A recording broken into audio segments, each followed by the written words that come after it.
Hello, good morning students.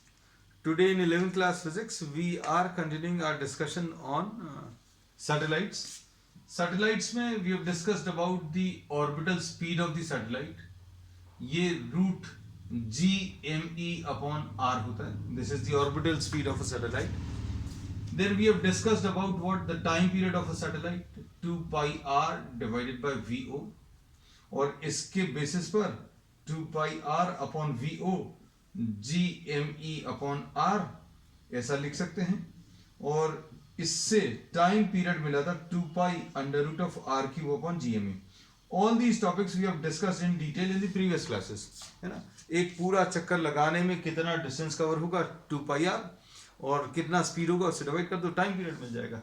फिर इसके बाद अभी हम लोगों ने इसके बेसिस पर we had calculated what the height of a geostationary satellite. तो geostationary satellite क्या है? एक ऐसा satellite which rotates around the earth and in the same sense of direction. मतलब अगर अर्थ ऐसा कुछ spin कर रहा about its own axis तो इसी डायरेक्शन में ये रोटेट कर रहा around the earth and the time taken is 24 hours. और टाइम टेकन अगर आप 24 आवर्स लेंगे तो इससे ये सारे कैलकुलेशंस अभी आप कर सकते हैं 2 pi under root of R cube upon GME को GRE स्क्वायर. और इससे r की वैल्यू अभी हम लोगों ने कैलकुलेट की थी and that was found to have a value 42,000 kilometres I think, है ना. So this was the height of this was the radius of a geostationary satellite. फिर इसके बाद अभी हम लोगों ने लिया था तो जियोस्टेशनरी सैटेलाइट क्या है? एक ऐसा satellite which rotates around the earth and this is having this and this is rotating along with the earth. हम लोगों ने इसमें ये बताया था ये अर्थ के साथ साथ अर्थ की जितनी ही स्पीड से रोटेट कर रहा है. तो उससे क्या होगा? कोई दो चीजें अगर एक साथ एक ही स्पीड से चल रही हैं तो अभी हम लोग बोलेंगे the satellite will appear to be at rest and such satellites are used as communication satellites. और भी बहुत सारे यूजेस हैं which we have discussed in the previous class. अब आज अभी हम लोग जो डिस्कस करने वाले बच्चों energy of a satellite. Energy of a satellite. तो एनर्जी ऑफ अ सैटेलाइट क्या है? तो सबसे पहली चीज, suppose this is the earth, this is mass of the earth, this is an object of mass m and this r is the radius of orbit. So potential energy of the satellite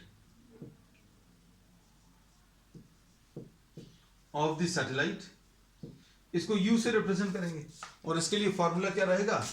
minus g m1 m2 मतलब m divided by r, ऐसा कुछ आएगा. तो potential energy का ये formula आ जाएगा. Kinetic energy of the satellite,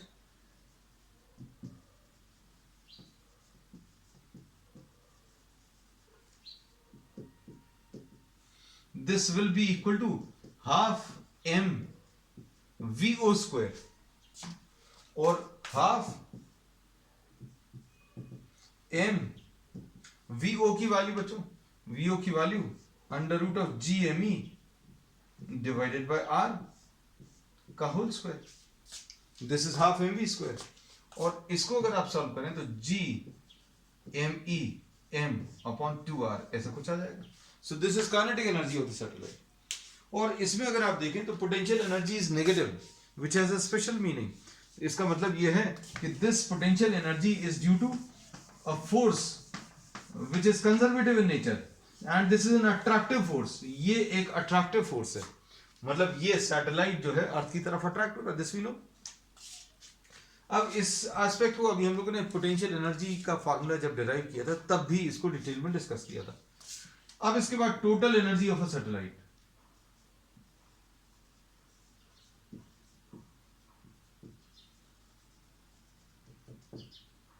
इसको E से रिप्रेजेंट कर रहे हैं and this will be equal to what? U plus K. Total energy of a satellite will be equal to what? U plus K. Potential energy कितनी है? Minus GME m upon r plus kinetic energy this is GME m upon 2r. इसको solve करने पर कितना आ जाएगा? 2r ये आ गया minus GME m and plus इधर कितना आ जाएगा बच्चों? ये 2 आएगा प्लस GME m इसके बेसिस पर क्या बोल सकते हैं, E will be equal to minus GMEM upon 2R. ये total energy of the satellite है, and total energy of the satellite, total energy is negative.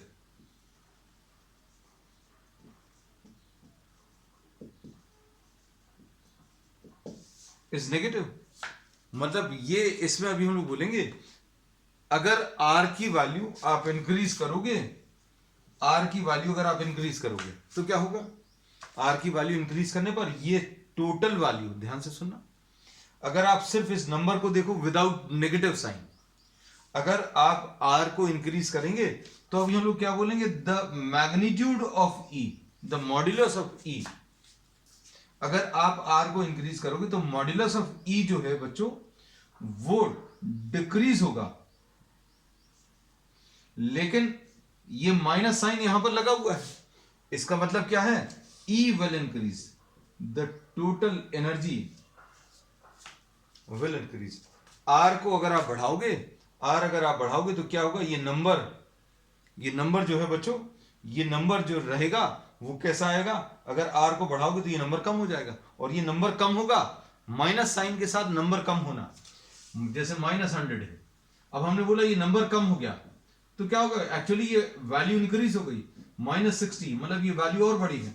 So we see that the total energy increases, and what happens at R equal to infinity, we say that at R equal to infinity पर total energy की value बच्चों 0 आ जाएगी.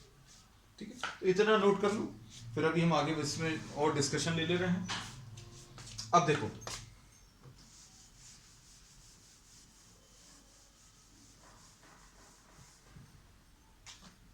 U की value जो थी, this is minus GME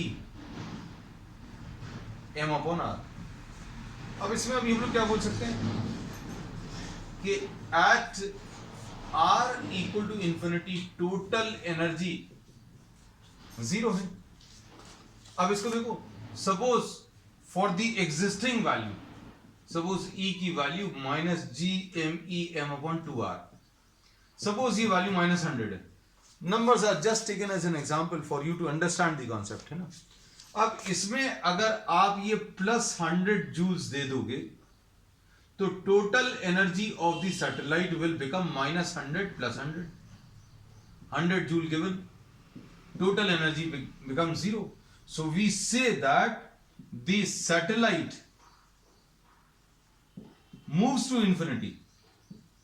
अगर आपने energy दे दी, इसको कितनी दे दी, +100 दे दी, तो क्या होगा, ये एनर्जी कितनी हो जाएगी, 0 हो जाएगी. और 0 कहां पर होती है, ये अभी हमने पहले ही बता दिया, 0 कहां पर होती है, इन्फिनिटी में. So the satellite will move up to infinity. और अगर ये एनर्जी आप नहीं दे रहे हो, if you are not giving this energy, इतनी पॉजिटिव एनर्जी अगर आप नहीं दे रहे हो, then this will continue to move around the earth. ये अर्थ के चारों तरफ घूमता रहेगा. तो अब हम लोग इसको क्या बोलेंगे बच्चों, this energy is also termed as the binding energy. इस एनर्जी को अभी हम लोग बच्चों क्या बोलते हैं, binding energy of the satellite. So binding energy of the satellite is what, +GMEM upon 2R. ये पॉजिटिव एनर्जी अगर आप दे दोगे तो ये टोटल एनर्जी 0 हो जाएगी, और अगर आप ये एनर्जी नहीं दोगे then this will continue to move around the earth. ये पॉजिटिव एनर्जी देने से टोटल एनर्जी 0 हो जाएगी, और टोटल एनर्जी अगर 0 हो गई मतलब the satellite will escape up to infinity. ठीक, अब देखो इसमें रिलेशंस बच्चों, just try to understand the relations. Relations कैसे हैं,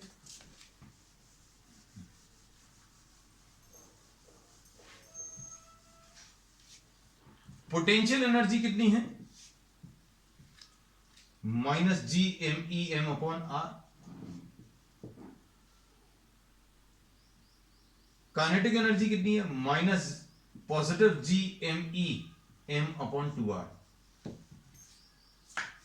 ऐसी कुछ है काइनेटिक एनर्जी. और टोटल एनर्जी कितनी आ जाएगी, तो टोटल एनर्जी बच्चों कितनी है, -GMEM अपॉन 2R. अब इस पर बेस बच्चों बहुत सारे क्वेश्चंस बनते हैं, कैसे देखना ध्यान से।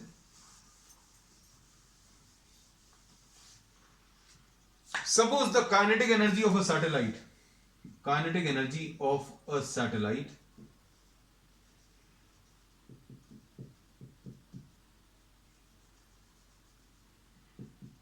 is plus 10 joules.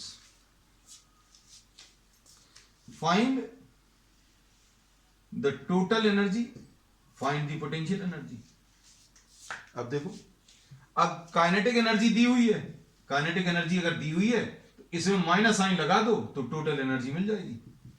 Total energy निकालना बहुत इजी है। टोटल एनर्जी क्या आ जाएगी बच्चों? Total energy will be equal to what? आप इसमें माइनस साइन लगा दीजिए, काइनेटिक एनर्जी में माइनस साइन लगा दो तो टोटल एनर्जी मिल जाएगी। तो अब हम लोग इसमें ये रिलेशन कहते हैं that kinetic energy is equal to the negative of total energy, ऐसा बोल सकते हैं। ठीक, अब पोटेंशियल एनर्जी अगर आपको बतानी तो कैसे बताओगे? Total energy is equal to U plus K होता है, यू प्लस के। ई कितना है? टोटल एनर्जी -10, यू निकालना है, प्लस के कितना है? के की वैल्यू 10 है, तो यू की वैल्यू बच्चों कितनी आ जाएगी? -20। तो potential energy will be what? -20। तो अब इसको भी अभी हम लोग अगर रिलेशन के फॉर्म में बताएं, kinetic energy is negative of total energy and this will be equal to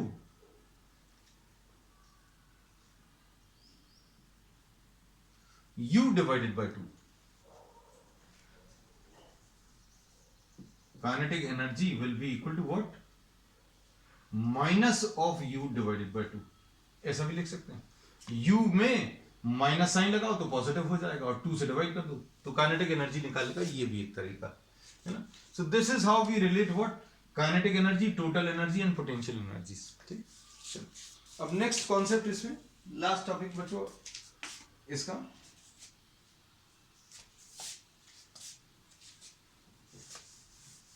इनमें क्वेश्चंस इस पर भी बनते हैं कि आर को इंक्रीज करेगी तो कौन सी एनर्जी बढ़ेगी, कौन सी कम होगी। ये अब आपको इन रिलेशंस को देखकर मैथमेटिकल इंटरप्रिटेशन इनका आना चाहिए। आर अगर आप बढ़ाओगे तो क्या होगा? यू को। आर अगर आप बढ़ाओगे तो क्या होगा? काइनेटिक एनर्जी को। आर अगर आप बढ़ाओगे तो क्या होगा? टोटल एनर्जी को। आर अगर आप इंक्रीज करोगे, आर को अगर आप इंक्रीज कर रहे हो तो क्या होगा? ये नंबर कम होगा, लेकिन नंबर कम होने में माइनस साइन है, माइनस साइन है मतलब यू विल इंक्रीज। तो आर को इंक्रीज करने पर यू इंक्रीज होगा, आर को इंक्रीज करने पर बच्चों काइनेटिक एनर्जी डिक्रीज होगी, आर को इंक्रीज करने पर टोटल एनर्जी, आर को अगर आप बढ़ाओगे तो ये वाली वैल्यू कम होगी लेकिन with a minus sign, so we see that this increases. So these are the relations. ठीक, चलो अब लास्ट टॉपिक अभी हम लोग ले रहे हैं इसमें क्या?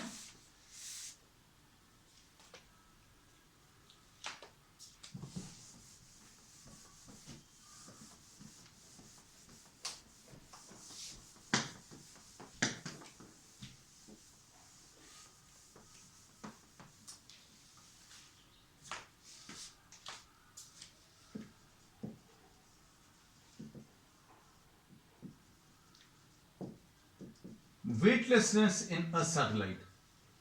सैटेलाइट में जो all the objects are in a condition of weightlessness, अंदर जो है ऑब्जेक्ट्स का वेट 0 होता है सैटेलाइट के अंदर।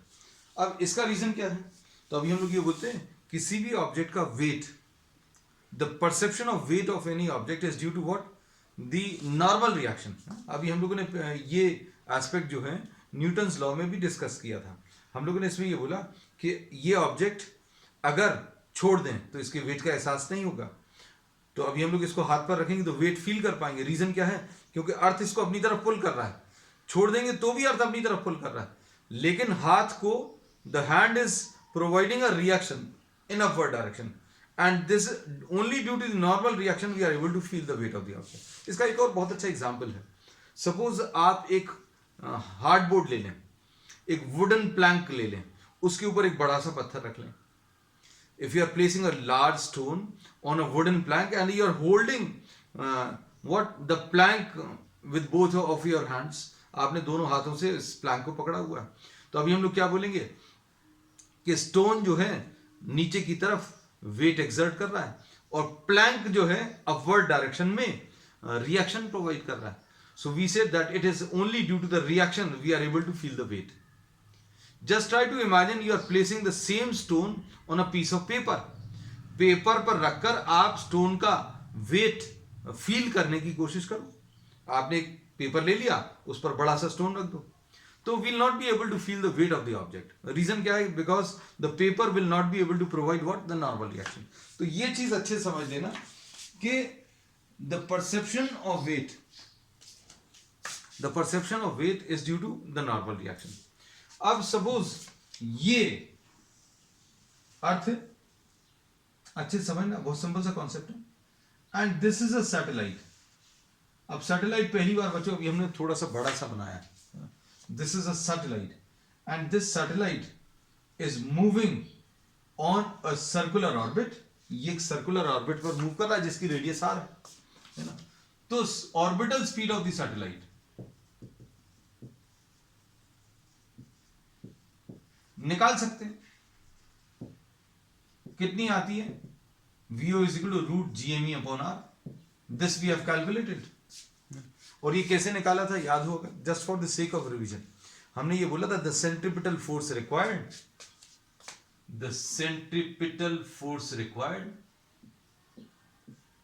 Is provided by the gravitational force of attraction. इसमें ये कैंसिल होगा, ये कैंसिल होगा, तो VO की value under root of GME upon R ऐसा कुछ आएगा. This is the orbital speed. अब इसमें देखो, suppose you are having an object of mass m dash. Consider an object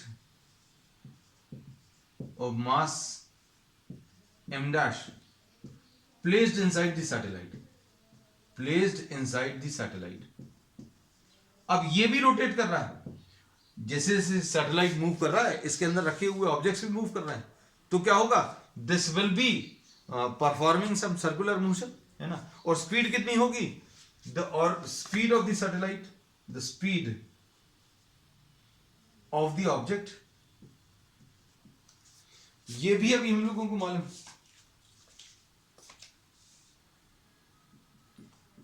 VO, क्योंकि satellite is moving with the speed VO, therefore all the objects which are placed inside the satellite will also be moving with the same speed VO. अब यहां पर forces consider करो बच्चों, क्या क्या लगेंगे सिर्फ इस ऑब्जेक्ट के ऊपर. The forces acting on m dash. Forces कौन कौन से लग रहे हैं? पहला gravitational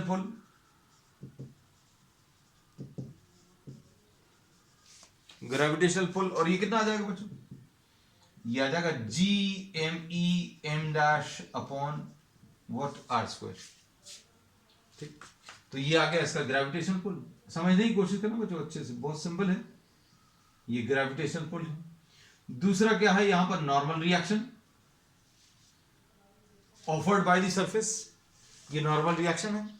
so net force, second normal reaction.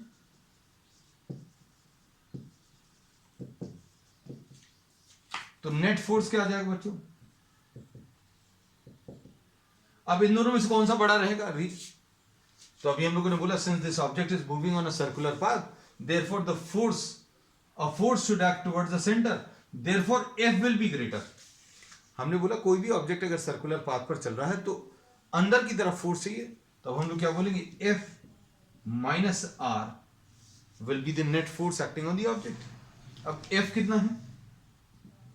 This is GME m upon R square. ऐसा कुछ आएगा. ठीक है.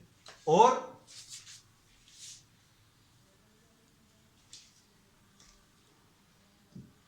Minus R. अब ये नेट फोर्स जो है this net force is providing the net force which is acting towards the center, this is providing the necessary centripetal force. तो हम लोग क्या बोलेंगे, देखो, GMEM upon R square, m dash है बच्चों ये, I'm sorry, this was m dash, minus R will be equal to mvo square by R, ऐसा कुछ आ जाएगा. तो R की वैल्यू कितनी आ जाएगी, इसको उधर ले जाओ, R will be equal to G m dash लिखना बच्चों, ये कहीं कहीं पर अगर छूट जाए तो आप सुधार लेना, minus m dash vo square by R. vo की वैल्यू रख दो, vo की वैल्यू रखोगे GME upon R, root GME upon R, तो ये कितना आ जाएगा, GME m dash अपॉन R square minus m dash into vo का स्क्वायर, तो ये आ जाएगा GME डिवाइडेड बाय R, एक R ऑलरेडी लिखा हुआ है तो ये R स्क्वायर हो जाएगा, तो ये देखो एग्जैक्टली कैंसिल हो जाएगा, so R will be equal to 0. So the normal reaction exerted by the satellite will be 0. So we say that the surface of the satellite does not exert any force on the body.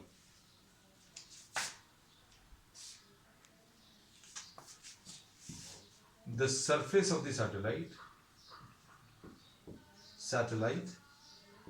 does not exert any force on the object.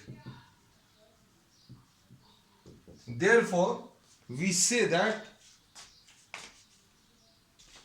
apparent weight is equal to R will be equal to 0. So we say that the object inside the satellite will be in a condition of what is termed as weightlessness. The weight will appear to be 0. तो इसके अंदर कोई भी रखे हुए object जो हैं, those will be in a floating condition, है ना, वेटलेसनेस की कंडीशन होगी. तो इसमें रीजन एग्जैक्टली क्या है, जो भी हम लोग इसका वेट है, that has been used in providing what the necessary centripetal force. इसकी वजह से आर की वैल्यू बच्चों 0 आ रही है, and we made all the necessary supporting calculations. So this finishes the chapter gravitation, and we will be starting off with the next chapter on the next one. That's all for today.